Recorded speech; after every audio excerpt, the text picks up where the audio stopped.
हाय बच्चों, कैसे हो आप? आशा सभी लोग सही होंगे। अब चूंकि हम जानते हैं बोर्ड एग्ज़ाम शुरू होने वाले हैं और ये भी अंदाज़ा है कि जनवरी के लास्ट वीक तक जो है बोर्ड एग्ज़ाम्स का शेड्यूल जो है जारी हो जाएगा और हो सकता है कि फरवरी के मिड वीक्स में या लास्ट वीक्स में एग्ज़ाम शुरू भी हो जाएँ। तो ये उम्मीद की जाती है कि सारे बच्चे अपने अपने स्तर से जहाँ कहीं भी वो इंगेज हैं, बढ़िया तैयारी कर रहे होंगे, बढ़िया प्रयास कर रहे होंगे, क्योंकि हम जानते हैं सबका टारगेट यही रहता है कि ज़्यादा से ज़्यादा अच्छे मार्क्स लाए जाएँ, जिससे आने वाले कंपटीशन में हम और अच्छा प्रदर्शन कर सकें, कंसेप्ट भी क्लियर हों।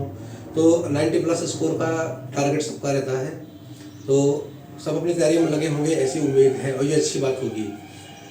इस वीडियो में हमारा जो उद्देश्य है वो कवर करने का है डिफरेंशियल इक्वेशंस।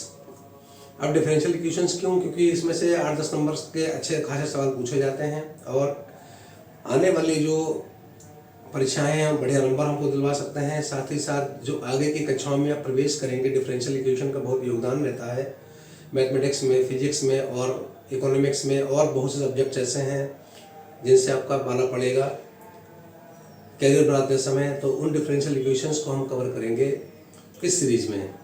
तो डिफरेंशियल इक्वेशन क्या है, इस पर चर्चा करते हैं। जैसे उदाहरण के तौर पे अगर हम ले लें, एक सिंपल सा इक्वेशन बनाते हैं, रैखिक समीकरण ये होगा। मान लेते हैं कि अगर हम x + y = 7 ले लेते हैं, बिल्कुल सिंपल समीकरण है। x + y = 7 लिया गया है तो उसमें x और y दोनों चर लिए गए हैं। तो हम चाहे तो x का मान अपनी इच्छा से ले सकते हैं, उसके आधार पे y का मान निकाल सकते हैं। अगर हम चाहें तो y का मान स्वेच्छा से ले सकते हैं और उसके आधार पे हम x का मान निकाल सकते हैं। तो जिसका मान हम अपनी इच्छा से ले सकते हैं वो स्वेच्छ चर हो जाता है। स्वतंत्र चर भी उसको कभी कभी कहते हैं। स्वतंत्र चर है, स्वेच्छ चर है, अपनी इच्छा से ले लिया गया। y का मान चूंकि x के मान पर निर्भर करेगा तो हम कहते हैं कि y जो है परतंत्र चर है, डिपेंडेंट वेरिएबल है। तो ये इस तरीके से अगर दो चर हैं तो उनकी इस तरीके से व्याख्या कर सकते हैं कि स्वतंत्र चर क्या है और y चर क्या है। हमारा टारगेट है आज अवकल समीकरण को समझना, तो हम वापस अवकल समीकरण पे आ जाते हैं। कभी ऐसा भी होता है एडवांस मैथमेटिक्स में, अब हम चूंकि फर्स्ट ईयर इंटर में पढ़ रहे हैं, तब क्या होता है, कभी कभी ऐसा भी होता है कि कोई चर दे रखा है और उस चर का किसी अन्य दिए गए चर के सापेक्ष परिवर्तन की दर दे रखी होती है। इस तरीके के जो समीकरण होते हैं उन्हें हम कहते हैं अवकल समीकरण। साथ में कोई अचर संख्या भी लगी हुई हो सकती है या चरों के संग कोई गुणांक भी हो सकते हैं, वो अलग चीज है। बेसिक चीज क्या है, एक चर होना चाहिए और उसका किसी दूसरे चर, जिसको स्वतंत्र चर हम कह सकते हैं, उस चर के सापेक्ष अवकलज या परिवर्तन की दर दी गई होती है। ऐसे समीकरणों को हम कहते हैं अवकल समीकरण। बहुत आसान है। जैसे मान लेते हैं कि कोई चर दिया गया है y और एक अन्य चर कोई मान लेते हैं x है, तो x के सापेक्ष इस y का कोई अवकलज दिया गया हुआ प्लस में dy/dx = 0। इस तरीके के जो समीकरण होते हैं जिनका हमें अध्ययन करना है, इन समीकरणों को हम कहते हैं अवकल समीकरण। यानी अवकल समीकरण ऐसा समीकरण होता है जिसमें एक परतंत्र चर तथा उसका किसी अन्य स्वतंत्र चर के सापेक्ष कोई एक अवकलज दिया गया होता है। तो ऐसे समीकरण को हम अवकल समीकरण कहते हैं। तो हम देख सकते हैं जो अवकल समीकरण हमारा बना है वो है dy/dx + y = 0। अब इसको हम चाहे जितना कठिन बना सकते हैं, चाहे जितना सरल बना सकते हैं, मॉडिफाई करते जाइए। एक अचर संख्या जोड़ देंगे, थोड़ी कठिनाई आ जाएगी। गुणांक लगा सकते हैं, y के संग कोई संख्या डाल देंगे तो थोड़ा और मॉडिफिकेशन हो जाएगा। जो हमने अवकलज यहाँ पे dy/dx लिया हुआ है, इसके संग भी हम कोई गुणांक लगा सकते हैं, कोई पावर लगा सकते हैं। हम कह रहे हैं कि भाई एक समीकरण इस तरीके का है dy/dx और इसका हमने स्क्वायर ले लिया और प्लस 2y = 0। ये भी एक अवकल समीकरण है। इस तरीके से अनेकों अवकल समीकरण बनाए जा सकते हैं। टॉपिक हमारा जो हमको देखना है वो है अवकल समीकरण की कोटि। अवकल समीकरण की कोटि क्या है? जब कभी भी हम अवकल समीकरण की चर्चा करते हैं तो हम यह देखते हैं कि उसमें किस नंबर का अवकलज लगा हुआ है। जैसे y + dy/dx = 0 दे रखा है। हम यहाँ पर देख सकते हैं कि y का जो अवकलज है वो dy/dx लगा हुआ है। तो ये पहले नंबर का अवकलज है। पहली बार डिफरेंशिएशन करने से, पहली बार अवकलन करने से हमको dy dx प्राप्त होता है। तो जो प्रथम बार का हमको अवकलज यानी फर्स्ट डेरिवेटिव अवकल समीकरण में दिया गया होता है, तो हम ये कहते हैं कि प्रथम कोटि का अवकल समीकरण है। तो ऐसे अवकल समीकरण की जो कोटि है वो हो जाती है 1, क्योंकि फर्स्ट नंबर का डेरिवेटिव लगा हुआ है। पहली बार अवकलन करने से प्राप्त होने वाला जो डेरिवेटिव है, अवकलज है, वो इसमें लगा हुआ है अवकल समीकरण में, तो इसकी कोटि हम कहलाएंगे, इसकी कोटि कही जाएगी 1। ये फर्स्ट ऑर्डर का अवकल समीकरण है, डिफरेंशियल इक्वेशन है, इसकी कोटि 1 है, क्योंकि इसमें dy dx लगा। अब सक्सेसिव डिफरेंशिएशन में हम सीख चुके हैं कि किसी भी फलन का हम एक से अधिक बार भी अवकलन कर सकते हैं। अब जब हम अधिक बार अवकलन कर सकते हैं, पहली बार अवकलन किया तो हमको dy dx मिला, और हमने अवकल समीकरण में इसको ले रखा है, तो वो अवकल समीकरण की कोटि हो जाएगी 1। अगर हम किसी फलन का कोई भी फलन दे रखा है, अगर हम उसका दूसरी बार अवकलन करते हैं तब हमको क्या मिलता है, हम जानते हैं, तब हमको मिलता है D square by dx square, ये मिलता है। और अगर किसी अवकल समीकरण में ये हमको दे रखा है D square by dx square, तब ये जो अवकल समीकरण बनेगा वो बन जाएगा द्वितीय कोटि का अवकल समीकरण। तो ऐसे अवकल समीकरण की जो कोटि होती है वो कहलाती है 2। तो अगर द्वितीय कोटि का अवकलज लगा हुआ, सेकंड डेरिवेटिव लगा हुआ है, तो हम कह सकते हैं कि उस समीकरण की कोटि जो है वो 2 है। अगर हमने चर y लिया हुआ है तो y का हम किसी दिए गए स्वतंत्र चर यानी कि x के सापेक्ष हम डेरिवेटिव ले सकते हैं, dy by dx plus 5 equals to 0, इस तरीके से हम ले सकते हैं। ये हमेशा ऐसा थोड़ी हो सकता है हमारे पास चर x दे रखा हो, चर x दिया गया है और हम x का किसी स्वतंत्र चर y के सापेक्ष अवकलज ले सकते हैं, dx बाई dy माइनस का 6 इक्वल्स टू 0, इस तरीके से भी एक अवकल समीकरण दिया गया हो सकता है। तो जरूरी नहीं कि हम y को ही हमेशा परतंत्र चर माने और x को हम स्वतंत्र चर माने। कुछ केसेस में ऐसा हो सकता है कि उसमें x को जो है परतंत्र चर मान लिया गया है और y को स्वतंत्र चर मान लिया गया है, यानी x का y के सापेक्ष डेरिवेटिव दे रखा है, तो उसके लिए भी हमको मेंटली प्रिपेयर रहना चाहिए। कुछ सवालों में ऐसा हो सकता है। अभी मैंने पिछले उदाहरण में दिखाया था, उसमें d क्यूब x अपन dy क्यूब दे रखा था, तो उसमें x जो है परतंत्र चर था और y स्वतंत्र चर था, x का y के सापेक्ष डेरिवेटिव दिया हुआ था, तो वो भी एक अवकल समीकरण का एग्जाम्पल हो सकता है। एग्जाम्पल था, कोई प्रॉब्लम नहीं है।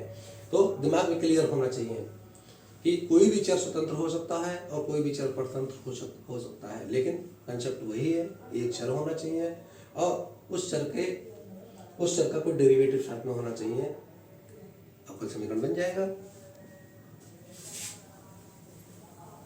तो अभी हम लोग चर्चा कर रहे हैं अवकल समीकरण की कोटि की चर्चा हो गई कि किस नंबर का डेरिवेटिव लगा हुआ है, तो वो उसकी कोटि कहलाएगी अवकल समीकरण की। कभी कभी कोई अवकल समीकरण इस तरीके से दिया गया होता है कि हम उसको बहुत आसानी से बहुपद के रूप में भी व्यक्त कर सकते हैं।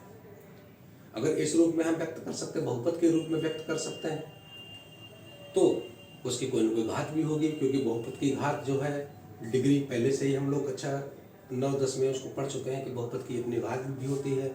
जिस चर में बहुपद होता है तो उस चर की जो सबसे बड़ी पावर होती है उसे ही हम बहुपद की घात कहते हैं।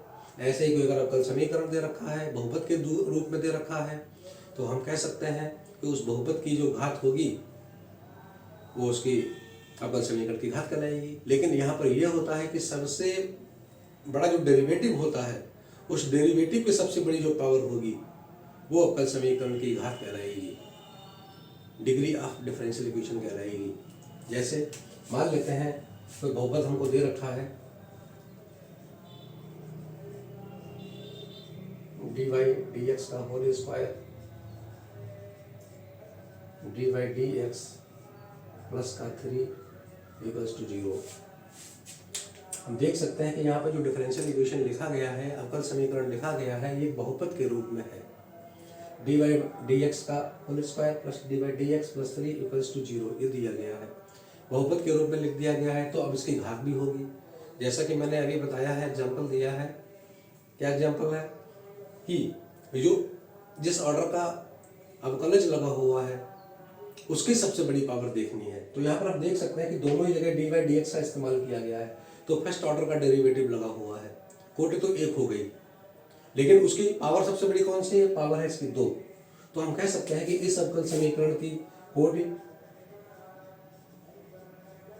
1 हो गई, क्योंकि फर्स्ट ऑर्डर का डेरिवेटिव लगा हुआ है। और घात कितनी होगी? क्योंकि फर्स्ट डेरिवेटिव लगा हुआ, उसकी सबसे बड़ी पावर कितनी है? 2 है, तो घात इसकी 2 हो गई। इस तरीके से किसी भी अवकल समीकरण की कोटि और घात को निर्धारित किया जा सकता है। 1 नंबर का सवाल बोर्ड एग्जाम में कभी कभी इस तरीके से पूछ लेते हैं, तो बिल्कुल क्लियर होना चाहिए। अब हम शुरू करते हैं 1 नंबर में आने वाले सवाल से शुरू करते हैं, जिसमें केवल कोटि और घात ही पूछी जाती है कि अवकल समीकरण की कोटि बताइए और घात बताइए। तो जैसे कि सवाल दे रखा है D square upon D square by upon D X square plus D Y upon D X की power 3 plus by square equals to 0। Board exam में पूछा गया सवाल है ये, और इसमें कुछ नहीं, खाली आपको कोटि और घात बतानी है कि इस डिफरेंशियल इक्वेशन की कोटि कितनी है, घात कितनी है, ऑर्डर कौन सा है और डिग्री कौन सी है। तो हम देख सकते हैं कि इसमें सेकंड ऑर्डर का डेरिवेटिव लगा हुआ D square Y upon D X square. Second number का हमें डेरिवेटिव मिल रहा है, इसका मतलब इसकी कोटि हो गई 2, कोटि 2। अब चूंकि ये डिफरेंशियल इक्वेशन बहुपद के रूप में भी दिया गया है, घात भी होगी। घात को कैसे डिफाइन किया गया है? घात को डिफाइन किया गया है जो सबसे बड़ा डेरिवेटिव है उसकी पावर कितनी है। अब अगर हम देखें तो D Y upon D X की पावर 3 लगी हुई है, पूरे इक्वेशन में सबसे बड़ी पावर 3 लगी हुई है, लेकिन इसका जो डेरिवेटिव है वो 1 नंबर का है, उसका नंबर 1 का फर्स्ट डेरिवेटिव दे रखा है, तो इसकी पावर 3 होने का कोई मतलब नहीं है, हमारे लिए वो यूजलेस है, क्योंकि सबसे बड़ा जो डेरिवेटिव लगा हुआ है वो D square Y upon D X square लगा हुआ है। हमें इसकी पावर देखनी है और इसकी पावर 1 है, तो पूरे अवकल समीकरण की घात कितनी हो गई? 1 हो गई। तो हम कह सकते हैं ऑर्डर इसका 2 है और डिग्री जो है इस डिफरेंशियल इक्वेशन की वो कितनी है? 1 है। इस तरीके के सवाल पूछे जाएंगे 1 या 2 नंबर में, 2 नंबर का नहीं, एक ही नंबर का।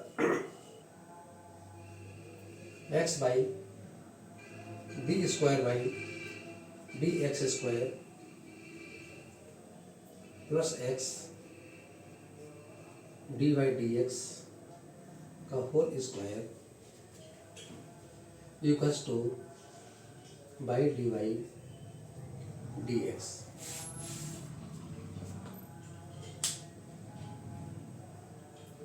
वही काम करना है, कोटि बतानी है और घात बतानी है।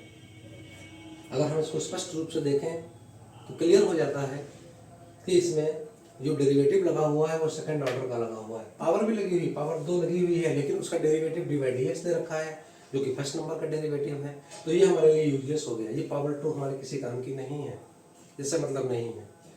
डेरिवेटिव सेकंड ऑर्डर का है D square Y upon D X square, ये हमारे लिए महत्वपूर्ण है। इससे हमको पता लग जाती है अवकल समीकरण की कोटि क्या है। तो हम लोग जान ही चुके हैं इसकी कोटि कितनी होगी, इसकी कोटि हो गई है 2, क्योंकि सेकंड ऑर्डर का डेरिवेटिव लगा हुआ है। अब चूंकि डिफरेंशियल इक्वेशन बहुपद के रूप में भी दिखाया गया हुआ है, अब घात भी बतानी पड़ेगी।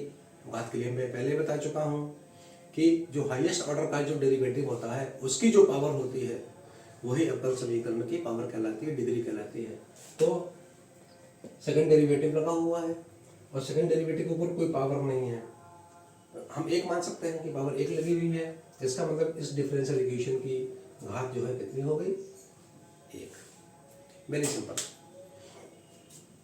समझ में आई गया होगा? समझ सकते हैं? दोबारा वीडियो को पास करके आप देख सकते हैं। अगला सवाल है D square Y upon D X square equals to 4th root of X plus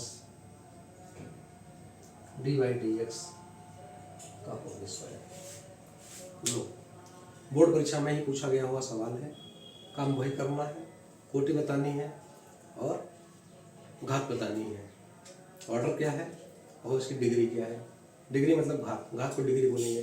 किस डिग्री की इक्वेशन दे रखी है और किस ऑर्डर की इक्वेशन दे रखी है। अब पहली चीज तो ये होगी भाई, बहुपद के रूप में होना चाहिए, और चूंकि इसमें ये फोर्थ रूट लगा हुआ है, चतुर्थ मूल लगा हुआ है, अंडर रूट के ऊपर 4 नंबर लिखा हुआ है, तो ये फोर्थ रूट कहलाता है। और जब फोर्थ रूट के रूप में कब की, चाहे फोर्थ रूट हो, चाहे सेकंड यानी कि स्क्वायर रूट हो, या चाहे क्यूब रूट हो, या कोई भी रूट दे रखा हो, अगर इस तरीके की फॉर्म दे रखी है तो हम उसको बहुपद तो नहीं कह सकते, बहुपद तो कह नहीं सकते, तो बहुपद बनाना पड़ेगा। बहुपद कैसे बनाना पड़ेगा, बहुत आसान है। जिस नंबर का रूट दे रखा हो उतनी पावर डाल देते हैं पूरी इक्वेशन पे, लेफ्ट हैंड साइड पे भी और राइट हैंड साइड पे। सिंप्लीफिकेशन करने का ये एक तरीका होता है। तो हम क्या काम करेंगे, पहले इस फोर्थ रूट जो साइन लगा हुआ है इसको हम हटाएंगे। क्या काम करेंगे, चतुर्थ घात लेने पर दोनों ओर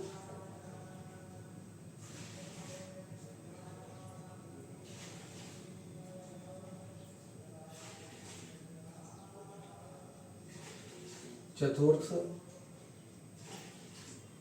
घात लेने पर ऐसा करेंगे तो क्या होगा, D square Y upon D X square की पावर कितनी हो गई, 4 इक्वल्स टू, यहाँ पे क्या होगा, चूंकि ये फोर्थ रूट लगा हुआ है, चतुर्थ घात लेने से ये फोर्थ रूट कैंसल आउट हो जाएगा, खत्म हो जाएगा। बचेगा क्या, X plus D Y D X का होल स्क्वायर, ये बचेगा। फोर्थ रूट लेने से, ये चौथी घात लेने से ये इंप्रेशन जो ऊपर दिया गया था इस रूप में हमको प्राप्त हो जाएगा। अब जो बहुपद की फॉर्म में है, अब इसकी कोटि भी निर्धारित की जा सकती है और घात भी निर्धारित की जा सकती है। कोटि के लिए हमको डेरिवेटिव देखना है, किस नंबर का लगा हुआ है,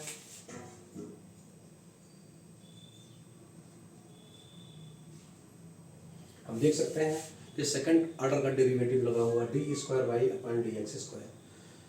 सेकंड ऑर्डर का लगा हुआ है तो उसकी कोटि हो गई 2। अब कॉलेज दूसरे नंबर का है, D square Y upon D X square, कोटि 2 हो गई। बहुपद के रूप में आ गया है, इसकी घात भी निर्धारित की जा सकती है। घात देखते हैं, जो सबसे बड़ा डेरिवेटिव होता है उसी की पावर जो है डिफरेंशियल इक्वेशन की घात कहलाती है।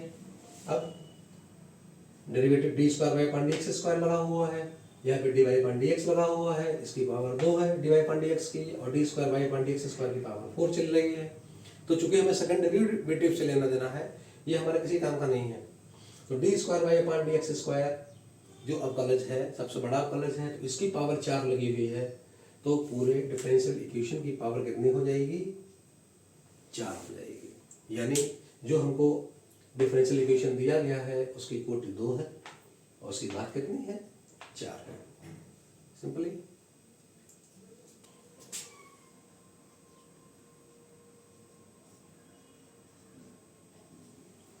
D cube Y upon D X cube minus 2 D square Y upon D X square whole power cube plus Y equals to 0। ये भी बोर्ड एग्जाम में पूछा गया सवाल है। एक्चुअली चूंकि मैं पहले ही बता चुका हूँ, ये सीरीज ही हमने शुरू की हुई है बोर्ड एग्जाम से, पिछले बोर्ड एग्जाम्स में पूछे गए सवालों के और जो महत्वपूर्ण सवाल हैं उनके लिए, उनको कवर करते हुए ये सीरीज शुरू की गई है, कर रहे हैं। इसमें सारे चैप्टर्स हम धीरे धीरे कवर करेंगे। तो ये भी बोर्ड एग्जाम में आया हुआ सवाल है और इसमें भी काम वही करना है, कोटि बतानी है और घात बतानी है। तो ये चूंकि बहुपद के रूप में ऑलरेडी दे ही रखी है तो इसमें भी कुछ भी नहीं करना है, सिंपली देख के ही हमको बता देना है कि कोटि क्या है और घात क्या है। कोटि के लिए डेरिवेटिव का नंबर देखना है कि किस नंबर का डेरिवेटिव है, और घात देखने के लिए उसी डेरिवेटिव की जो सबसे बड़ी पावर है वो हमें देख लेनी है। और निरीक्षण से ही पता लग जाता है कि इसमें जो D cube Y upon D X cube दे रखा है, सबसे बड़ा डेरिवेटिव तीसरे नंबर का डेरिवेटिव है, तो हम स्पष्ट रूप से कह सकते हैं कि इसकी कोटि कितनी है, 3, कोटि 3 है। और घात कितनी है। अब देखिए कंफ्यूजन की जरूरत नहीं है, बच्चे कंफ्यूज हो सकते हैं। सबसे बड़ी पावर ग्रुप में सबसे बड़ी पावर अगर हम देख ले तो 3 दिखाई दे रही है, लेकिन वो धोखा है। अगर हम 3 नंबर पर नजर डालते हैं तो इसका डेरिवेटिव क्या है, D square Y upon D X square, ये सेकेंड नंबर का डेरिवेटिव है जिसकी पावर 3 लगी हुई है। जबकि हम जानते हैं कि दिए गए अवकल समीकरण में जो सबसे बड़ा डेरिवेटिव है, थर्ड नंबर का डेरिवेटिव है D cube upon D X cube. तो ये केवल भ्रम करने के लिए है कि इसकी पावर 3 डाली गई है, तो इस पर हमें नहीं जाना है। हमें ये देखना कि हमारा जो सबसे बड़ा डेरिवेटिव है उसकी पावर कितनी लगी हुई है, और D x D cube by upon D X cube की पावर कितनी लगी हुई है। कोई पावर नहीं है तो हम मान सकते हैं कि इसके ऊपर एक पावर लगी हुई है, घात 1। तो हम देखते हैं कि ये डिफरेंशियल इक्वेशन जो दे रखा है उसकी कोटि 3 है और घात कितनी है, 1 है। इस तरीके से हमको सचेत रहना है कि अगर समीकरण में कहीं कोई झोल झाल दे रखा है तो बचना होगा। सबसे पहले डेरिवेटिव देख लो कि किस नंबर का डेरिवेटिव है, वो उसकी कोटि हो जाएगी, और बाद में उसी डेरिवेटिव की सबसे बड़ी पावर देख लीजिए, वो पूरी डिफरेंशियल इक्वेशन की घात कहलाएगी, डिग्री कहलाएगी। Very simple. वीडियो को पास करके आप स्कोर क्लिक करो। अगला सवाल देखते हैं।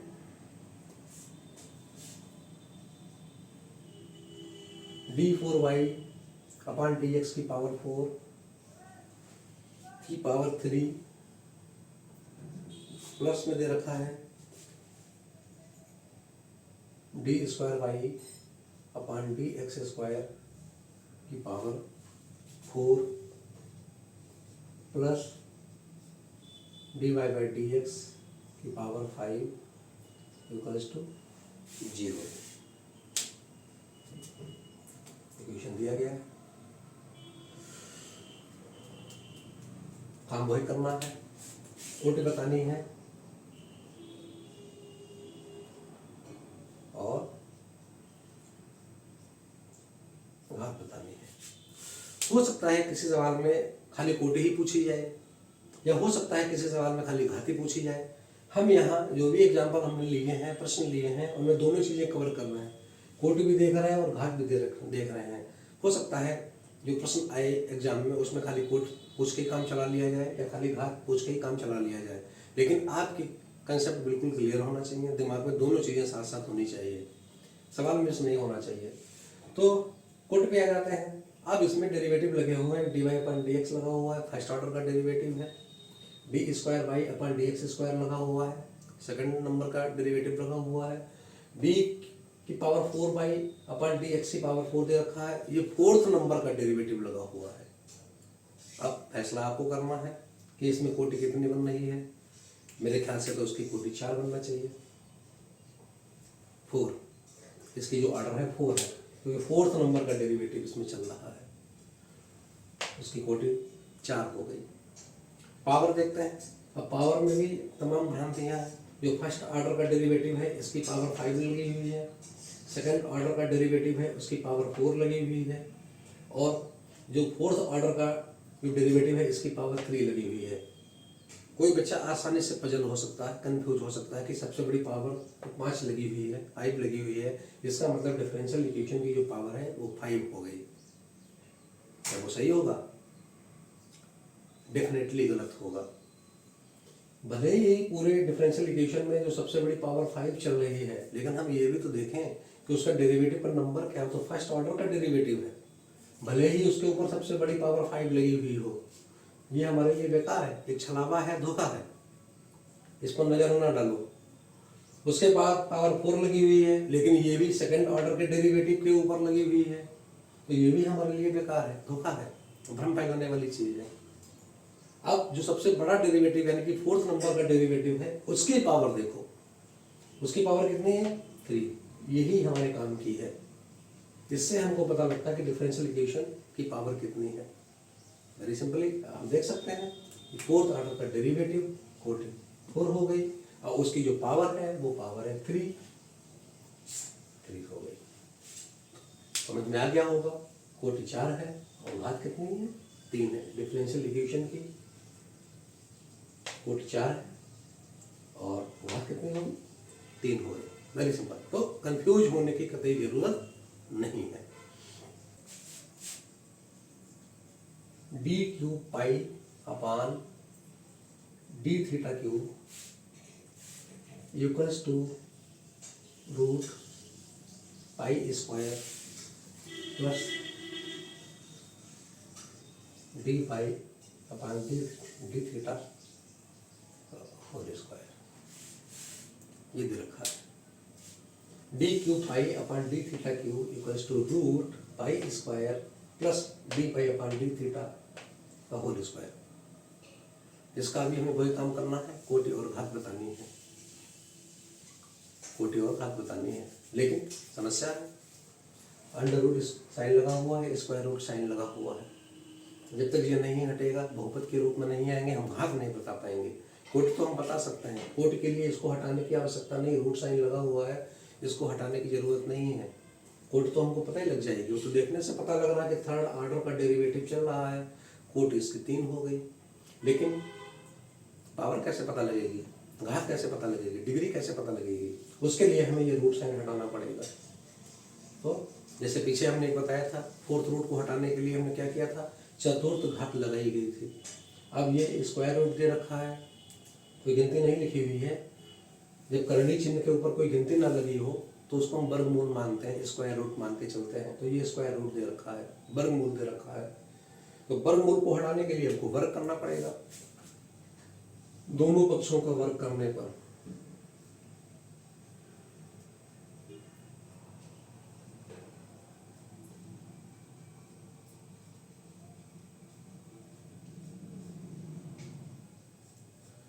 दोनों पक्षों का वर्ग करेंगे तो क्या हो जाएगा, D cube pi upon D theta cube और इसका हो गया वर्ग यानी कि स्क्वायर इक्वल्स टू, अब यहाँ स्क्वायर करेंगे तो ये अंडर रूट का साइन जो है हट जाएगा, बचेगा क्या, पाई square plus D pi upon D theta का होल स्क्वायर।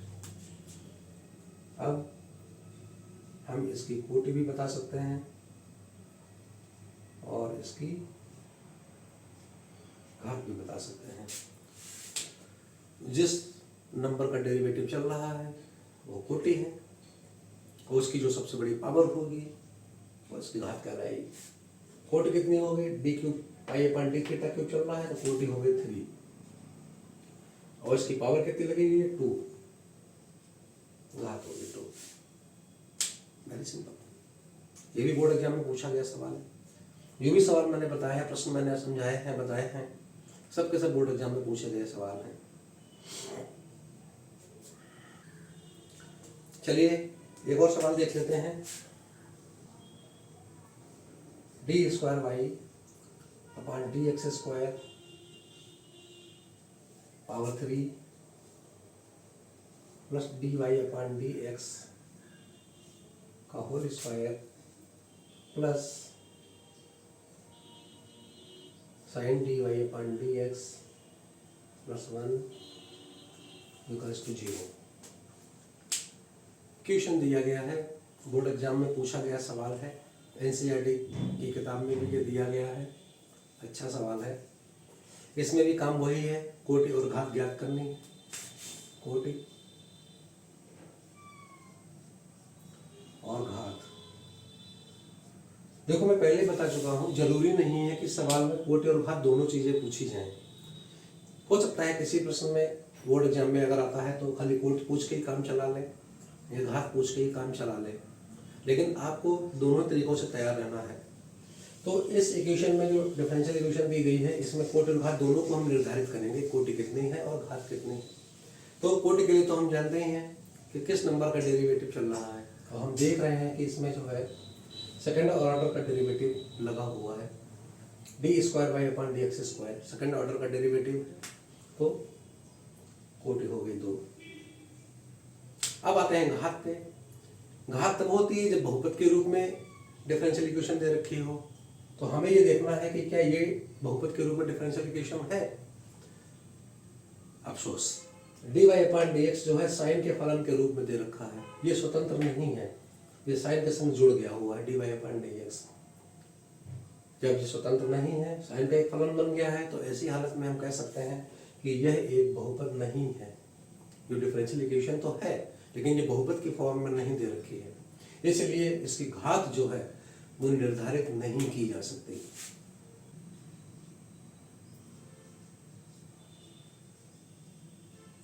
निर्धारित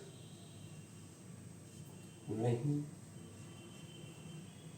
की जा सकती। अगर बहुविकल्पी के रूप में अगर आ जाता है और उसमें कई सारे ऑप्शन दिए गए हों, पहला ऑप्शन 3 दे रखा है, दूसरा ऑप्शन 2 दे रखा है, तीसरा ऑप्शन 1 दे रखा है, चौथे ऑप्शन में लिखा हुआ है निर्धारित नहीं की जा सकती, तो मान लीजिए कि चौथा ऑप्शन सही होगा। इस डिफरेंशियल इक्वेशन की घात जो है वो निर्धारित नहीं की जा सकती, क्योंकि dy/dx जो है वो साइन का एक फलन हो गया है, इसलिए घात संभव नहीं है। यदि कोट होगी, कोट पॉसिबल होगी, कोट कितनी हो जाएगी? 2। क्यों? क्योंकि सबसे बड़ा डेरिवेटिव जो है वो d²y/dx² इसमें लगा हुआ है। तो जहाँ तक उम्मीद है कि कोट और घात को निर्धारित करना आप लोग सीख गए हैं, इनसे ज़्यादा कठिन सवाल आने वाला नहीं है। 1 नंबर में आता है तो कोट और घात बहुत आसानी से बता सकेंगे, ऐसा मुझे विश्वास हो गया है। फिर और बताते हैं सवाल।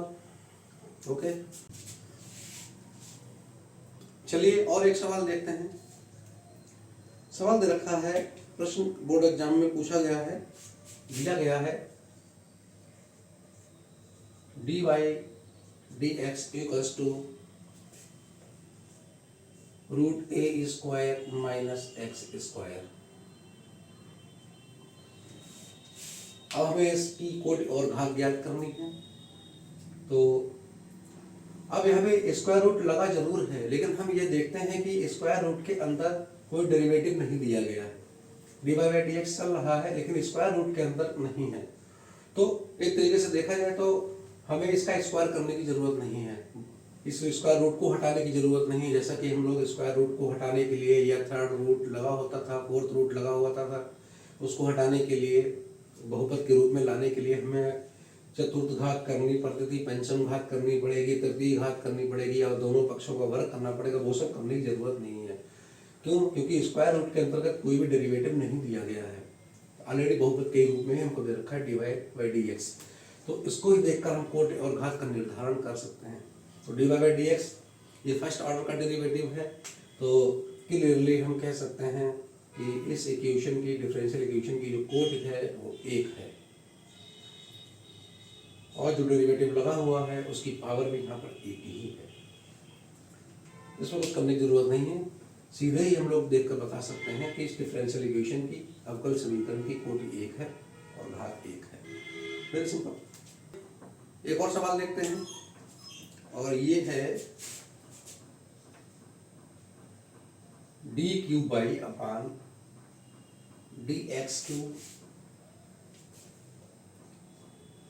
प्लस y²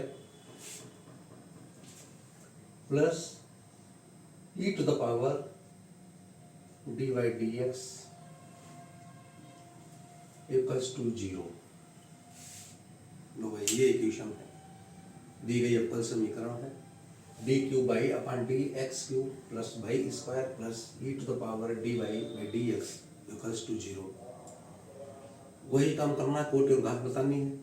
कोटि के लिए देखो किस नंबर का डेरिवेटिव चल रहा है, उच्चतम घात, उच्चतम क्रम का कौन सा डेरिवेटिव लगा हुआ है, ऑर्डर का लगा हुआ है।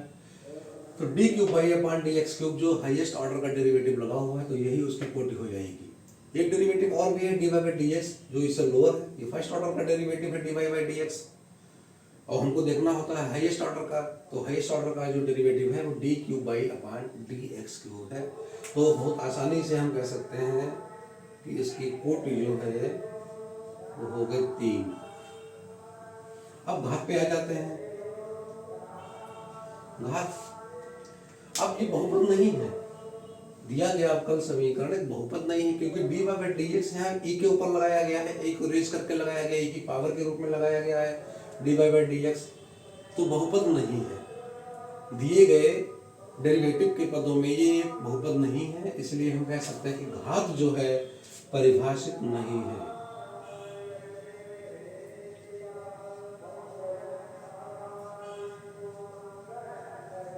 परिभाषित नहीं है, इसीलिए इसका निर्धारण भी नहीं हो सकता। अनिर्धारित भी हम कह सकते हैं, परिभाषित नहीं है, कोई फर्क नहीं है। इस तरीके से अवकल समीकरणों की कोटि और घात को बहुत आसानी से निकाला जा सकता है। 1 नंबर का सवाल ये आता है, तो मुझे उम्मीद है कि ये जो आज हमने एग्जाम्पल्स दिए हैं, समझाए हैं, आपको अच्छी तरीके से समझ में आए होंगे। इनको बार बार देखिए, कंसेप्ट को क्लियर करने की कोशिश कीजिए कि किसी अवकल समीकरण के हम कोटि और घात को कैसे निर्धारित करते हैं। और लास्ट में मैं फिर यही कहूँगा कि ये वीडियो चैनल जो हमने बनाया हुआ है, आपके लिए बनाया है कि आप इसको देखेंगे, समझेंगे, और हो सकता है इससे आपको फायदा हो बोर्ड एग्जाम में अच्छे नंबर लाने में। ये यूट्यूब चैनल आपको सहायता देगा, ऐसा मुझे पूरा भरोसा है। नए नए क्वेश्चंस आएंगे, नए नए सवाल मैं दिखाऊंगा, तो इन वीडियो को देखते रहिए। इस वीडियो चैनल को आप सब्सक्राइब जरूर करें। जो कंटेंट दिया गया है इसको देखें, लाइक करें, शेयर करें। अगर अच्छा लगता है तो लाइक करें, अगर कहीं पर ऐसा लगता है कि किस और कुछ सुधार हो सकता है तो आप कमेंट बॉक्स में जाकर, जो नंबर दिया गया है इस नंबर पर जाकर कमेंट बॉक्स में आप कमेंट छोड़ सकते हैं। उस पर निश्चित तौर पर गौर किया जाएगा। शेयर कीजिए और सब्सक्राइब जरूर कीजिए। ओके, फिर मिलते हैं अगले वीडियो में।